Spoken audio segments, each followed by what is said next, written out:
Okay.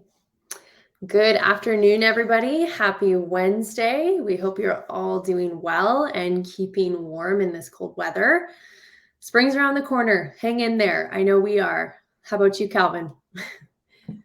It honestly feels like this is the longest. I know that it's been mild this year, Yeah. but it's just dragging on. Maybe it's because I've had no Mexico, no Caribbean vacations, but it just feels like this is the world's longest winter. And I cannot wait for a little bit of sunshine. I don't know about you, but I think it's like I'm kind of getting near the end of it where it's like, hey, I'm either going to go away somewhere at the end of March or I better see a big difference in the forecast.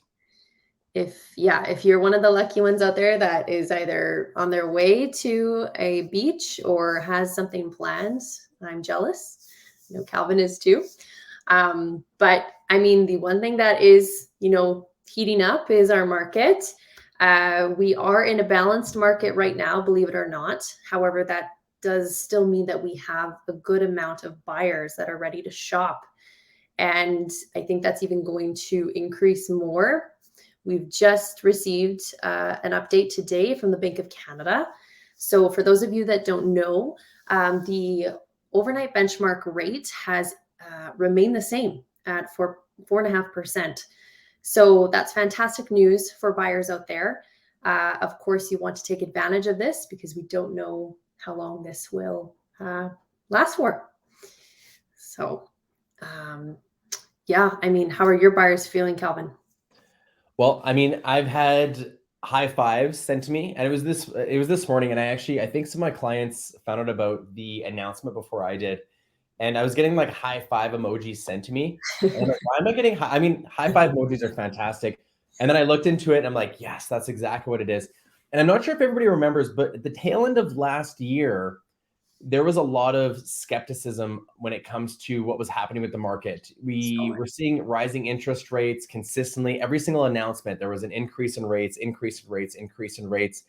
And a lot of people wanted to sit on the bench and wanted to wait to see what's happening. And then as soon as like January 4th hit, it was like, boom, my phone was ringing like crazy. Everyone was ready to, they're like, Calvin, I've been sitting, waiting. I'm ready to go. I have more confidence in the market. And I think what that's going to provide is a lot more buyer confidence. And I mean, we've seen that. We started this year off as a buyer's market. Mm-hmm. And now we're merging into a balanced market. And so for those of you that don't know what a balanced market is, it's simply taking a look at the month stats, how much in inventory is being produced versus how much is being consumed. What is the consumption rate of that inventory? And if it ends up being around half, it ends up being a balanced market. Super easy math. Seller's market is where we see very little inventory and a ton of consumption that's happening. Okay. And a buyer's market is where we have a lot of inventory, but it's not really even scratching the surface. So we're merging into a balanced market, and we've been seeing a lot of multiple offer situations. And when I tell people that, like in February, I'm like, I've just gone through 4 multiple offer situations in the matter of a week. They're like, no way. That's crazy. And for Edmonton, I mean, without being a bigger city, like the bigger cities, Toronto, Vancouver, Ottawa, they're used to the multiple offer situations almost consistently.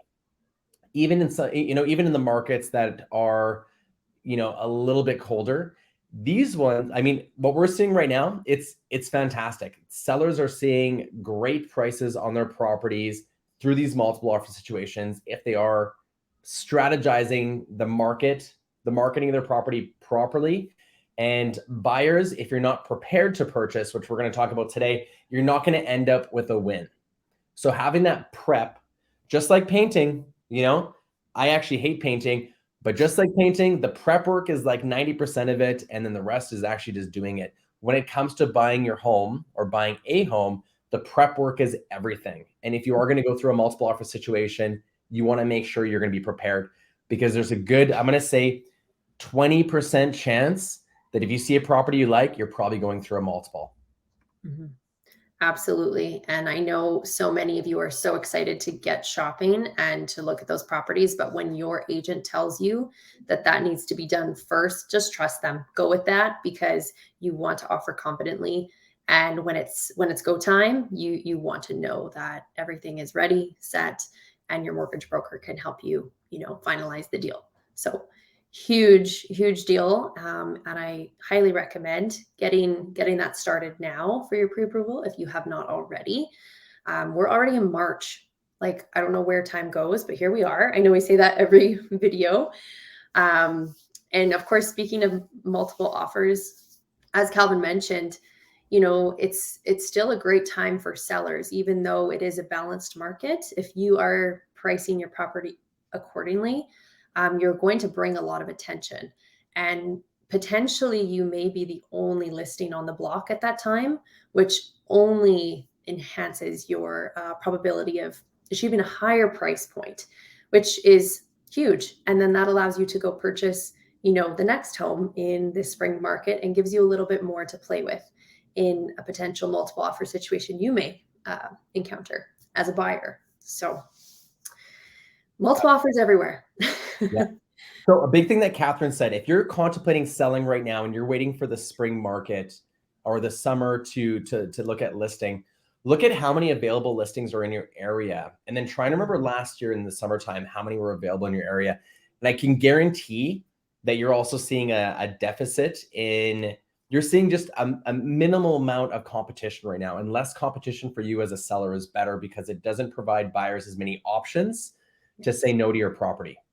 So take a look around. If you're considering selling right now, if you're not seeing much for available options, that's a great sign for you as a seller. And again, if you strategize your property properly and you know the demographic that's most likely to purchase, and you're advertising to them, getting in front of them, not only through social media, getting your open houses in, doing the getting them onto the big websites, it can make a big difference. And I think you'll end up a lot happier as well.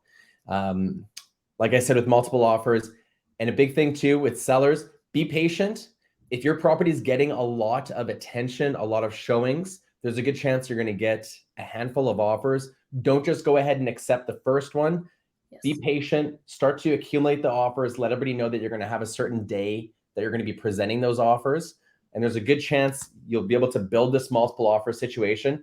So multiple offers don't just happen, but your realtor will set you up with a strategy that if you are headed towards a multiple offer situation, or the possibility of, you want to create the best storm possible, meaning that all these buyer agents and their buyers are working together to come up with the best offer to present the seller. So they may give you an original offer, and then you typically go back as the seller's agent, and the sellers, now you're going to be looking into our playbook. Take some time, give them a firm date of when you're going to be presenting all offers, give all the buyers the best opportunity to bring their offer up, best foot forward, and then you present all the offers. What ends up happening is when you're in a multiple offer situation, emotions start to get driven into it. And when buyers' emotions start getting into it, they want to win. And if buyers have already been through one or two multiple offers before and they've lost, they'll probably end up pushing that price up even further, and maybe even above what market value is for your property. And then you as the seller, because you were patient and you're able to build this multiple offer situation, you'll be a lot happier in the end. I couldn't agree more. And, ensure that when you're working with your agent that they are just as patient as well and professional with each offer that comes through, because you do want to take a look at each offer thoroughly and make sure that each offer has the right amount of attention. You also don't want to be in a situation where those offers, back out either, if there's too much selection time. So it's a very delicate situation, and that's our job, is to help you get through that. My biggest tip, I would say, and I just recently went through this, is, we had some really great, some of my buyer clients, we had some really great high offers. But the one thing you do need to remember is those condition dates. What is your priority? Do you have another house that you have to move into to remove conditions on, or is it primarily just to sell?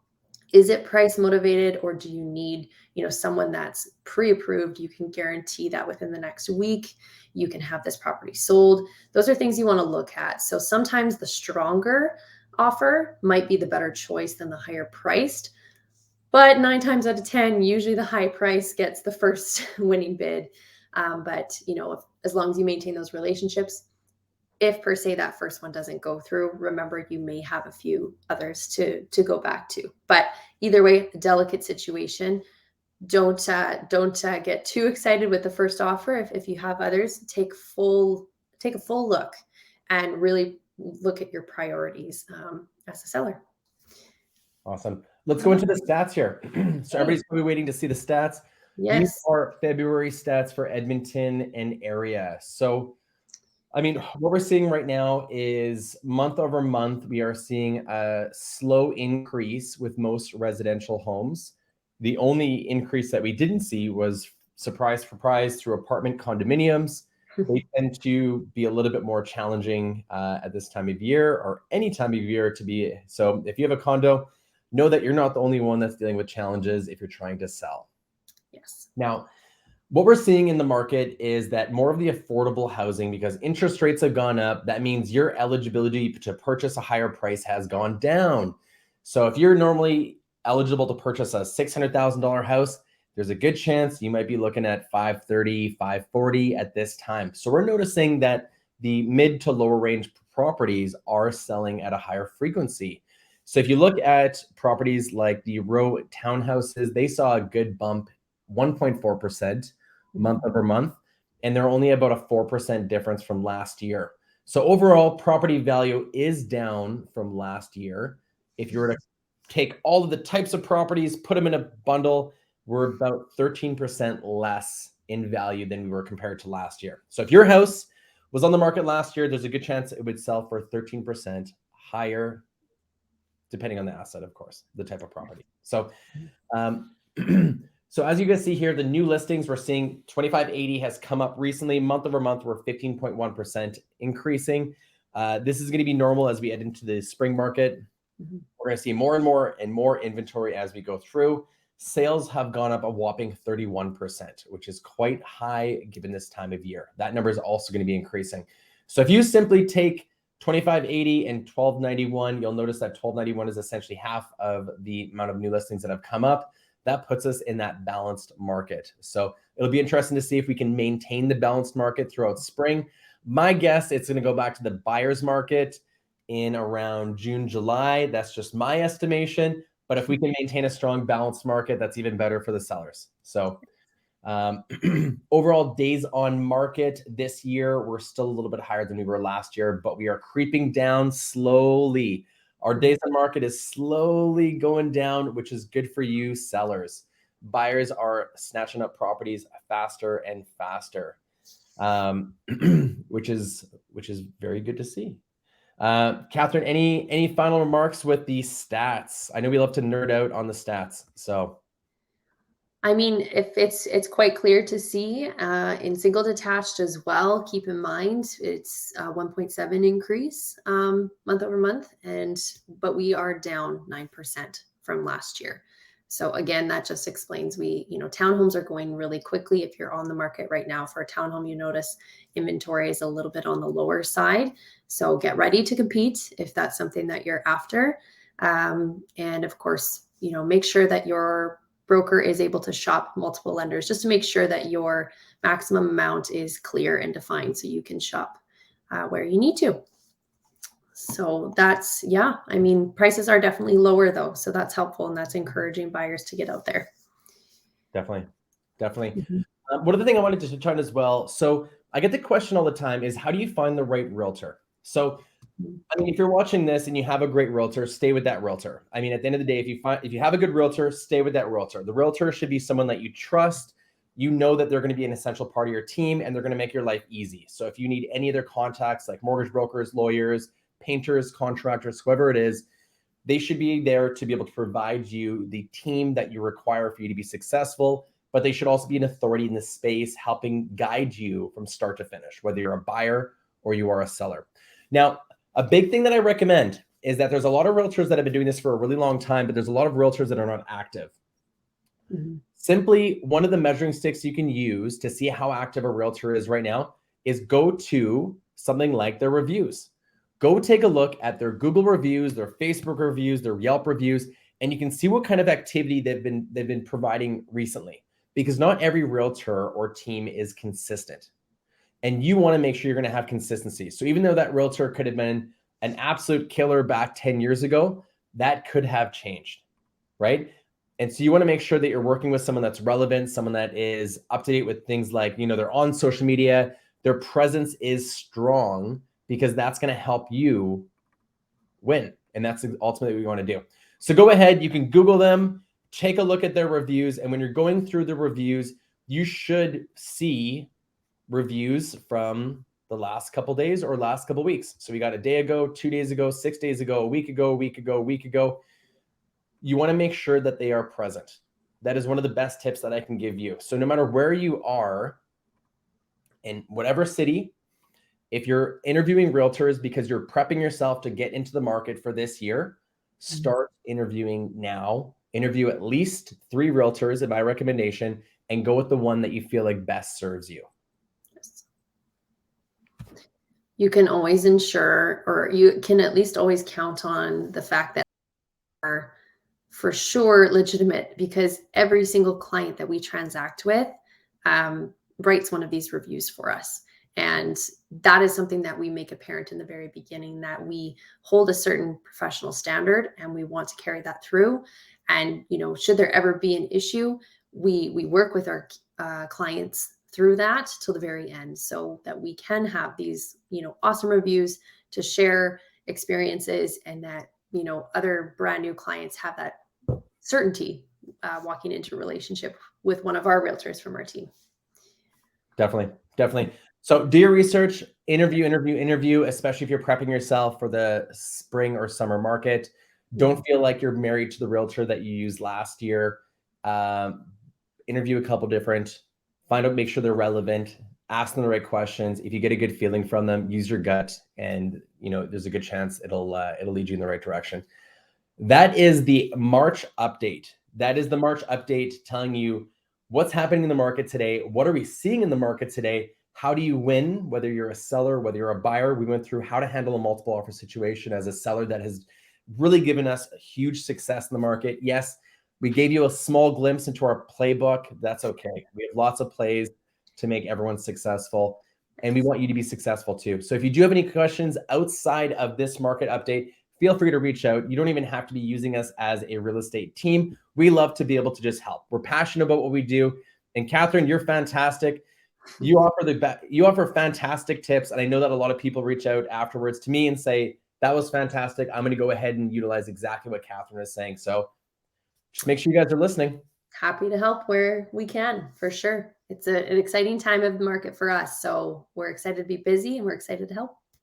Absolutely. Katherine, always a pleasure. That sums up the March update. If you didn't get a chance to watch the whole thing, it's recorded, so you can go back and watch it.